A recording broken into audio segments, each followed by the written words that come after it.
Sunt Sebastian Boureanu. Ne aflăm la cel mai proaspăt client al nostru, Next Label din Sibiu, și am să vă spun povestea primului Marcandi Digital Pro instalat în România. Next Label a fost înființat în 2018 cu o dorință de a oferi servicii profesionale în domeniul de etichetare și ambalaje flexibile.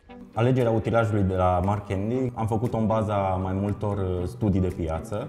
Marcandi ne oferă calitate de print, ne oferă costuri reduse, ceea ce înseamnă partea de consumabile, toner, electricitate și, bineînțeles, viteza de imprimare a lucrărilor.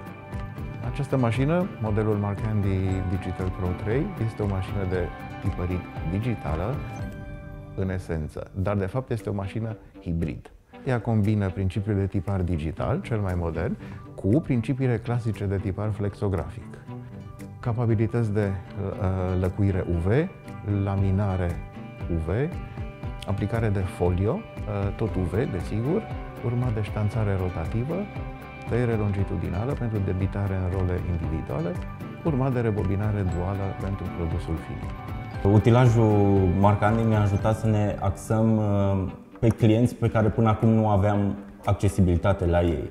Lucrarea de la grafică până la print durează foarte puțin. Asta ne ajută foarte mult la lansarea de produse noi, de mărci noi, unde totul știm că timpul înseamnă bani, iar utilajul ne ajută foarte mult pe segmentul acesta de clienți.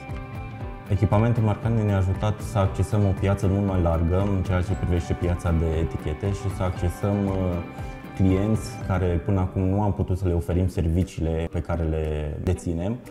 Iar acesta e un lucru foarte bun pentru că ne ajută să fim aproape de clienți indiferent de mărimea lor, atât de clienții mici cât și de clienții mari, să fim prompți în ceea ce ține de livrări și, bineînțeles, să oferim o calitate mult mai bună față de ceea ce este acum pe piață. Marcandi oferă acest serviciu clienților. Nu vorbim doar de etichete, vorbim de serviciu în general, de la grafică, printare, rapiditate în livrare și, bineînțeles, produsul care se află la raft.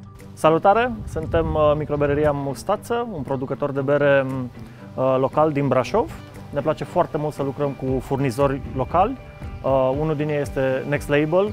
Ne ajută foarte mult personalizarea în serie mică, faptul că sunt aproape de noi și putem să discutăm orice detaliu legat de designul unei etichete. Ne place că putem să îi vizităm, să vedem exact ce înseamnă pentru ei efortul de a ne ajuta exact pe nevoile noastre. Suntem foarte bucuroși de achiziția făcută, iar dacă rezultatele vor fi pe măsura așteptărilor noastre, cu siguranță vor mai fi mai multe echipamente Marcandi.